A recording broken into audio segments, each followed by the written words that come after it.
দাদাকে দিয়ে দিব আর আমার বউ, কারণ দাদা যাতে আমার বউ অন্য মেয়েদের দিকে তাকাইতে না দেয়। তুমি বিয়ে করলে তোমাকে তোমার বউ অন্য মেয়েদের দিক তাকাইতে দিবে না? না। আর তুমি বিয়ে করে তোমার দাদা ভাইকে বউ দিয়ে দিবা? হ্যাঁ হ্যাঁ হ্যাঁ। তাহলে কি জন্য দিবা? কারণ চুল টানবে, তারপরে দাদারই চুল ছিঁড়ে ফেলবে। ও আচ্ছা, দাদার চুল ছিঁড়ে ফেলবে, তোমার চুল ছিঁড়বে না? না। এই জন্য তুমি তোমার দাদাকে বউ দিয়ে দিবা? হ্যাঁ। তোমার বউকে দিয়ে দিলে দাদা হাত পা টিপাবে? টিপাও, সমস্যা নেই? না, চাকরি থাকবে। চাকরি থাকবো? হ্যাঁ। আচ্ছা ঠিক আছে। মা সবাই এই পার্টি পাবে। মা সবাই পার্টি পাবে?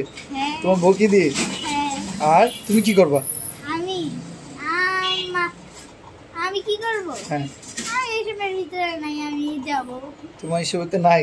না। তুমি কি অন্য মেয়ে নিয়ে ঘুরবা বউকে রাইখা? টাঙ্কি মারবা না? টাঙ্কি মারবা? হ্যাঁ। আচ্ছা ঠিক আছে। কয়টা গার্লফ্রেন্ড? কয়টা গার্লফ্রেন্ড? হ্যাঁ, মেয়ে ফ্রেন্ড কয়টা তোমার? একটা। একটা নয়? একটা। একটা? হ্যাঁ। আচ্ছা আচ্ছা ঠিক আছে। বিয়ের পর কয়টা হইব? বিয়ের পর? হ্যাঁ, 10-12টা। বিয়ের পর 10-12টা মেয়ে ফ্রেন্ড হইব? তোমার বউ তো তোমার দ্বারা শেষ বউ। শেষ বউ কিনতে ও তো দাদার কাছে। দাদার কাছে বউ থাকবে? দাদার 2 বউ থাকবে। দাদার 2 বউ থাকবো? হ্যাঁ। বুঝছে, দাদা আছে, দাদা মুসকি মুসকি আসে, দেখছো? দাদার হচ্ছে পুরান বউ আর একটা হচ্ছে আরেক বউ। পুরান বউ আর নতুন বউ? হ্যাঁ। ঠিক আছে। তোমার তো কোনো মায়া বিয়েই করবো না দেখো। না বিয়ে করলে ঠিক আছে, আমি না বিয়ে করেই থাকতে চাই। বিয়ে করবা না? হ্যাঁ। বিয়ে করবা না? হ্যাঁ। কেন করতাম? করবা না? ঠিক আছে, যদি বিয়ে করছো তাহলে আমি বইলা দিব তোমার ওই গার্লফ্রেন্ডে, ঠিক আছে?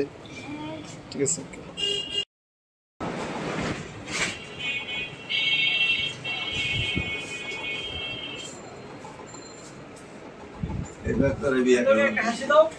এবার তোমার বিয়া করেন যে, বুঝছো?